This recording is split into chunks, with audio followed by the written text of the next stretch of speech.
Daniel Nénébi de l'Institut universitaire d'Abidjan. Il a fait le déplacement avec toute la fatigue et il vient, lui aussi, tenter d'accéder en finale de la Flamme linguistique édition 2021, prestation en 5 minutes. Daniel Nénébi, c'est à toi.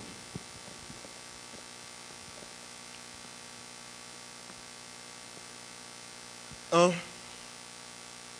2, 3 et 4. Il n'avait que 4 ans. Il représentait certainement une lueur d'espoir pour ses parents, pour sa nation, pour son continent et même pour le monde. Il avait sûrement devant lui un avenir brillantissime, mais hélas. Pour des questions d'argent, un individu a décidé de mettre un terme à sa vie en l'égorgeant sans pitié, en lui vidant son sang sans être gêné et en l'enterrant sans même se préoccuper de sa famille. Quel manque d'humanité! J'en suis outré. Le 2 mars 2018, la Côte d'Ivoire a perdu une étoile. Perte qui nous serre les entrailles quand on y pense. Perte qui laisse transparaître la déshumanisation progressive de notre société. Cet acte de violence, comme tout autre, nous a arraché celui qu'on nommait autrefois Traoré Aboubakar Sidi, alias Bouba. Ça aurait pu être vous ou moi. Ça aurait pu être n'importe qui d'autre. Et c'est pour cela, mesdames et messieurs, que nous devons dénoncer ces actes pour que les adeptes y mettent un terme. Honorables membres du jury, chers auditoires, je vous prie de recevoir mes respectueuses et grandiloquentes salutations. Je suis Nénébi Daniel aujourd'hui, Nénébi Daniel Emmanuel, et j'ai une grande tâche qui consiste à vous entretenir sur la violence.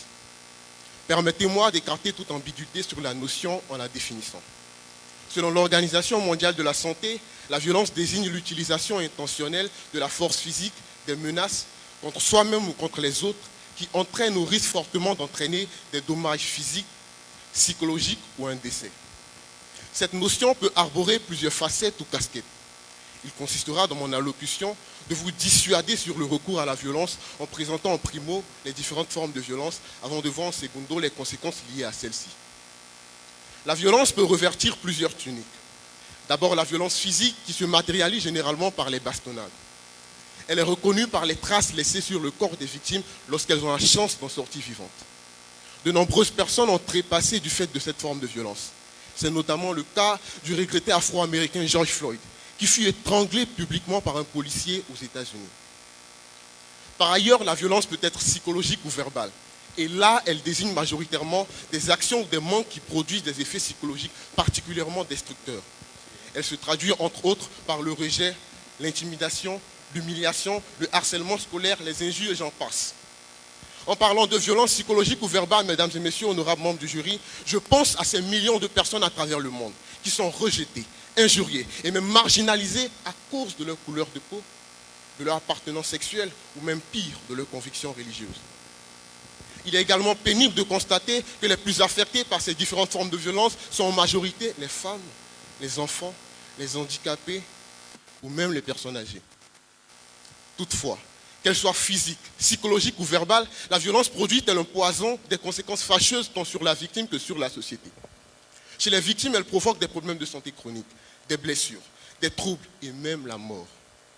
D'ailleurs, une expertise menée par l'Organisation mondiale de la santé a révélé que la violence fait 1,6 million de victimes à travers le monde chaque année. Et des millions d'autres personnes qui ont été blessées présentent des séquelles physiques, sexuelles, génésiques et morales. Outre cela, elle instaure au sein de la société tristesse, désolation, instabilité, haine et division. C'est au vu de toutes ces raisons, mesdames et messieurs, honorables membres du jury, que nous vous déconseillons de faire usage de la violence, et ce, quelles que soient les raisons. Je dirais pour conclure que nous rêvons tous d'un monde meilleur, un peu comme pouvait le nommer Voltaire un Eldorado. Alors nous devons tous, tel l'agriculteur, cultiver des graines d'amour et de tolérance pour plus tard récolter ce monde paisible tant recherché. Le célèbre homme politique Gandhi l'a dit et j'adhère totalement à son opinion.